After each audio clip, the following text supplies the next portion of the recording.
Overcoming being hurt in the church will require facing your feelings, considering your perspective, forgiveness, and ultimately choosing to value the church rather than abandon it. Whether in the community you've experienced the hurt or in a new local setting, seeing the church in a different light than before, although it may sound bizarre, can be good. It means you have the opportunity to set different expectations when it comes to the church, the people in it, and the leaders too. Hey, what's up? This is Evan from dailychristianhelp.com, where we help leaders gain confidence and build dependable teams. Keep watching, because in this video, I'm going to talk about the 6 steps to healing from church hurt.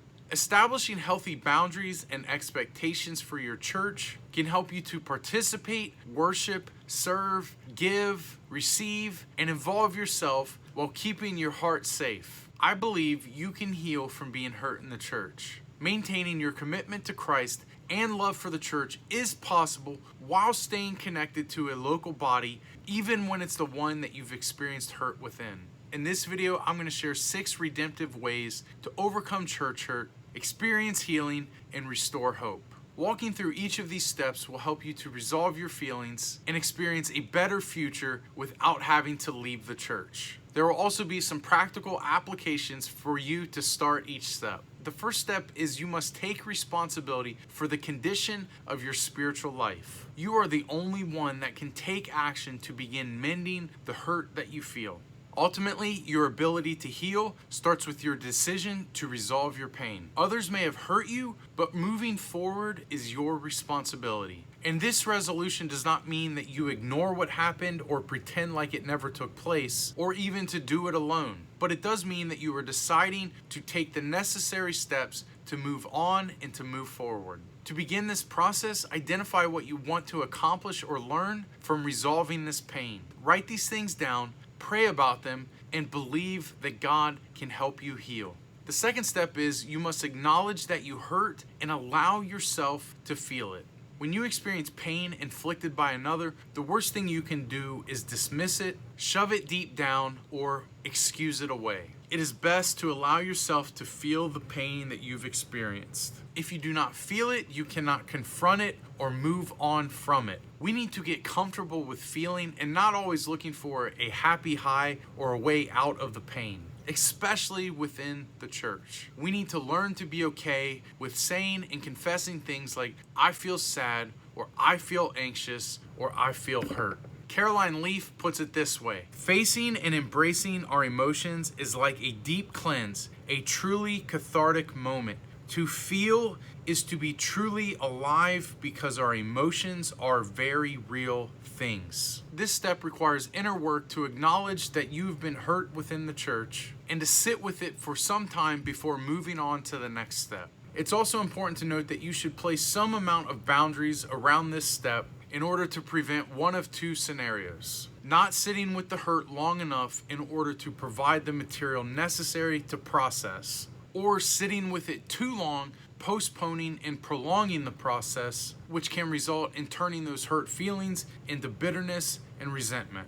Allotting a fixed amount of time to sit with this feeling is a practical tool for this step and can help you to properly prepare before moving on to the next step. Every individual is unique, so ask yourself, a friend, or even a counselor how much time they think you should take within this step. And whatever amount of time you decide upon will now be your boundary. And remember, the expectation is not for you to stop feeling after this step. This action is to help you gauge exactly what you're feeling, how intense those feelings are, and to start understanding why you may be feeling exactly the way you are. Which leads us to the third step, which is to process the experience, to understand why you feel hurt. Some people process best when verbalizing their hurt or pain to others, because it can further help them to write and think. But this step is challenging and can be a bit different for everyone. And the important thing is to find what works best for you. To process being hurt in the church will primarily involve 3 people: yourself, God, and someone you trust. Here are a few additional healthy ways to help you process being hurt in the church: journal, prayer, counseling, movement and exercise, reading scripture. Concerning this process, Dr. Henry Cloud puts it this way: you may be denying a reality lost long ago. You may be protesting something that will never come true. maybe it is time to give it up. Perhaps it is time for you to mourn so that your heart can be happy again. Fully processing your feelings should feel like a deep sigh of relief. And it does not mean that the pain is completely gone, but it should feel like a relieving start to healing. And while processing your feelings, ask yourself questions to understand what you're feeling and why you feel this way. And for some, your hurt may be resulting from previous trauma that has been triggered by a current situation. And that does not mean that this current situation is not valid, but recognize that your past experiences may be magnifying it. You want to differentiate between what happened then and what is happening now. Doing this may bring you to a different conclusion than what has happened within the past. It will also provide better context and understanding to help you talk through with a trusted confidant or even the person who's hurt you. After processing, in many cases, when safe and healthy, it is good to have further conversations with those who have hurt you. However, keep in mind, seeking counsel is a good idea before confronting anyone. Receiving advice or even asking an appropriate person to be present when this conversation takes place is good practice. Step 4 is choose to forgive others even if they do not ask for it.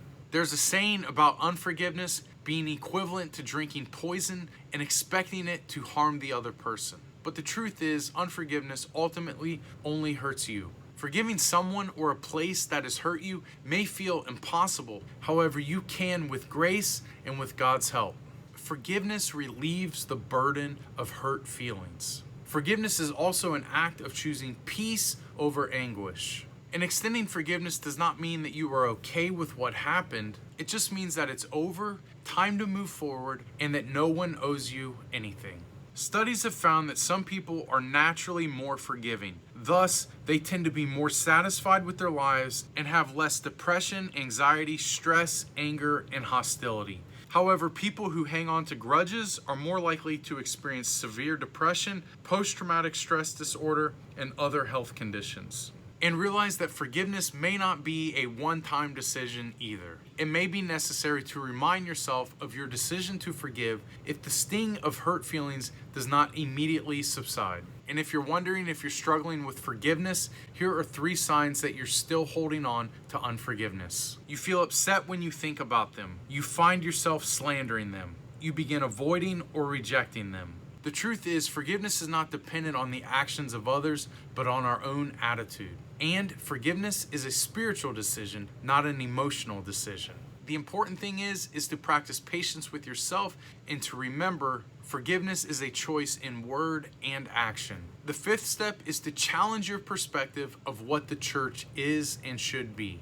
A few things may come to mind when you think about the church. For some, it's a collection of people who assemble to worship God and to learn about the Bible. For others, it can be an organization with a hierarchy running like a well-oiled machine to serve its community.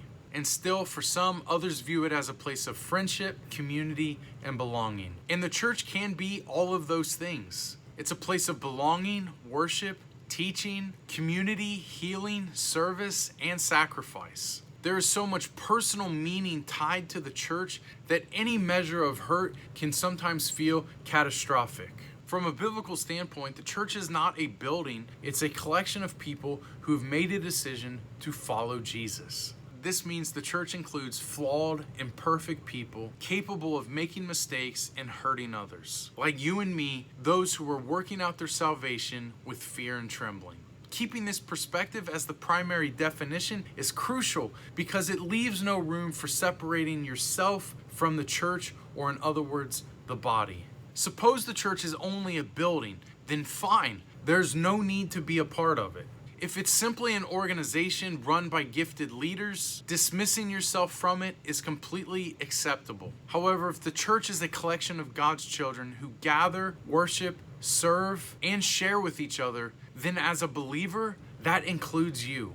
Church is not an event you attend, it's a family you belong to. If you've been hurt in the church, let me say, I am sorry. Are you willing to drop your guard a little bit, remove your defenses, and understand, like all families, we're not perfect, but we do have a purpose. And if I can say this, keep in mind, the church did not hurt you. More than likely, a small segment of people or a person hurt you. can you trust that others, like yourself, need grace and understanding? Now, the sixth step, and really a challenge, is to reconnect with the church. Take time to recall what made the church special to you in the first place. Sometimes one or two harmful incidents can overshadow the wonderful memories that you have. List the reasons why the church is valuable to you. And if you believe your current church community is safe and not a toxic place, decide to engage again wholeheartedly. Don't disqualify yourself or others based on what has happened. Ease back in if you need time to adjust, but believe that you and those in your church can work together. Let me reference Ephesians 4, verses 15 through 16. Instead, we who speak the truth in love, growing in every way more and more like Christ, who is the head of his body, the church. He makes the whole body fit together perfectly. Each part does its own special work. It helps the other parts grow so that the whole body is healthy and growing and full of love. I want to challenge you, do not underestimate the power of reconnecting with the church. God wants to do a deep, authentic work within each one of us. It is possible to step back into a community or relationship with fresh forgiveness and perspective. And doing so can expand your compassion, broaden your ministry, and revive your heart. Hey, if you haven't already, be sure to check out part 1 of this series, Why Church Hurt is So Painful, and part 2, Recognizing Toxic Church Cultures. Hey, let me know in the comments your thoughts and if you agree. And if you find this content helpful, be sure to hit the like button and don't forget to subscribe. And if you need leadership help, check out the free guide in the description to help you overcome decision fatigue and empower your team to make quality leadership decisions. This is Evan from dailychristianhelp.com. Thanks again for watching, and we'll see you on the next one.